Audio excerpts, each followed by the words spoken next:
আসসালামু আলাইকুম রহমতুল্লাহ বরকাত। কুবের রুস্টাকে গ্রাফটিং করা আমার এটি চারা।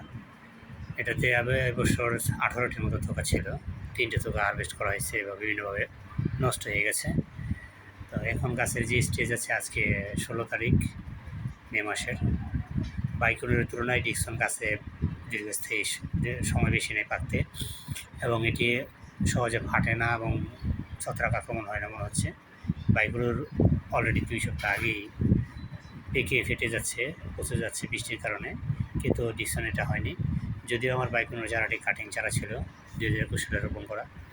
তো আমি বাইকুনোরও কোবের স্টকে গ্রাফটিং করে এটার আপডেট দেখব যে কৃষকভাবে বাইকুনোরকে আরও বাজার সম্পন্ন এবং বাণিজ্যিক সম্পন্ন আঙ্গুরে পরিণত করা যায়, সেটা পরীক্ষা নিরীক্ষা করতেছি আলহামদুলিল্লাহ।